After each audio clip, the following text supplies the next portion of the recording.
So may I ask each of the attendees or audience, what's the price that you are willing to pay for defending democracy and freedom? To me, death is the price that I'm willing to pay and almost fully paid for in 2020. So I'm Vin Lau, a Hong Kong activist, officially wanted by the Hong Kong and Beijing authorities and one of the 10,000 arrestees of the 2019 Hong Kong movement. In 2020, I was detained in Hong Kong under inhumane conditions for over 50 hours and was later beaten to near death in London near my house by some CCP agents. Without 6 hours of urgent medical treatment, I might not be able to survive and continue to fight here today. Year 2022 is an iconic yet ironic year to Hong Kongers since the 1st of July marks the 25th anniversary of the 1997 Hong Kong handover. Hong Kong was guaranteed with at least 50 years of autonomy, civil liberties, and rule of law under the Sino-British Joint Declaration, which is an international agreement that was registered at the UN. However, even before reaching the 25th anniversary milestone, the international treaty has been severely breached by China, while Hong Kong civil society, rule of law, and autonomy have been crushed by the Chinese Communist Party. In 2021, more than 50 civil society organizations were forced to disband or leave Hong Kong, including Amnesty International, which used to use Hong Kong as their regional headquarters. There were more than 10,000 political arrests and more than 1,000 political prisoners in the city. All the prominent pro-democracy political figures are either imprisoned, persecuted, or in exile. Although sentenced to prison, the total length of their imprisonment is almost 800 years. In 2019, millions of Hong Kongers marched in the streets in a leaderless pro-democracy movement.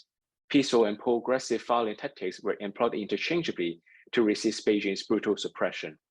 However, exploiting the window of opportunity brought forth by the COVID pandemic, Beijing bypassed Hong Kong Legislative Council to enact the draconian National Security Law, NSL. Since then, hundreds of Hong Kongers have been arrested under the NSL, while several Hong Kong activists, including myself, became wanted on a global warrant issued by the Chinese Communist Party. The Hong Kong courts, under immense pressure from Beijing, have explicitly ruled that the principle of presumption of innocence is inapplicable under the NSL. The regime's action to freeze Apple Daily's assets has further proven that protection of private property rights is gone in Hong Kong. Meanwhile, press freedom has collapsed as journalists' investigations could be conflictable. Within 7 months, Hong Kong has lost the top 3 independent news media outlets and mass media, including Apple Daily, Stand News, and Citizen Press. In 2021, the Heritage Foundation made an insightful decision of dropping Hong Kong from its index of economic freedom, with an accurate remark that said, those policies in Hong Kong are ultimately controlled from Beijing.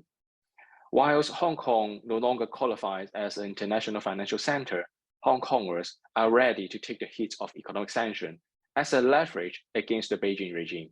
That is the will and determination of Hong Kongers, as reflected by the large-scale public survey finished right before the promulgation of the NSL in May 2020. Beijing is clearly gambling over the Hong Kong issues and challenging the free world that we would take no concrete actions except issuing joint statements. At the 25th anniversary of Hong Kong handover, at this vital moment, at this ironic milestone, it is time for democratic countries to act. There's no better timing for democratic countries like France and Czechia to suspend the extradition treaty with China and Hong Kong, as well as to impose sanctions on Hong Kong and Chinese officials, thereby proving Beijing wrong in its overconfident assertions.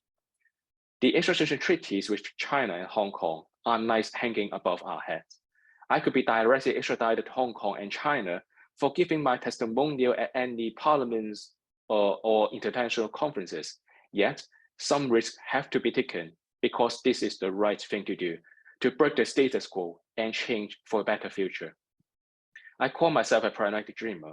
I understand one of the hurdles that make the free world a bit hesitate to take concrete action to safeguard dignity, justice, and human rights is the country's growing dependency on the Chinese market. The war in Ukraine has proven the heavy cost of building heavy reliance on totalitarian regimes like Russia and China. As such, to untie our hands in the fight against autocracy, we must reduce our over-dependency on the Chinese market and stop the infiltration by the CCP into our vibrant civil society and decision-making bodies. We should strategically reclaim liberty and democracy bit by bit and brick by brick. History told us ceding concession to autocracy would only lead to further concession until there's nothing left. We should act now to stop another tyranny in Beijing from rising again and dominating the world. My fellow Hong Kongers, Tibetan and Uyghur friends, and I will continue to fight and resist and help overturn the tide until the free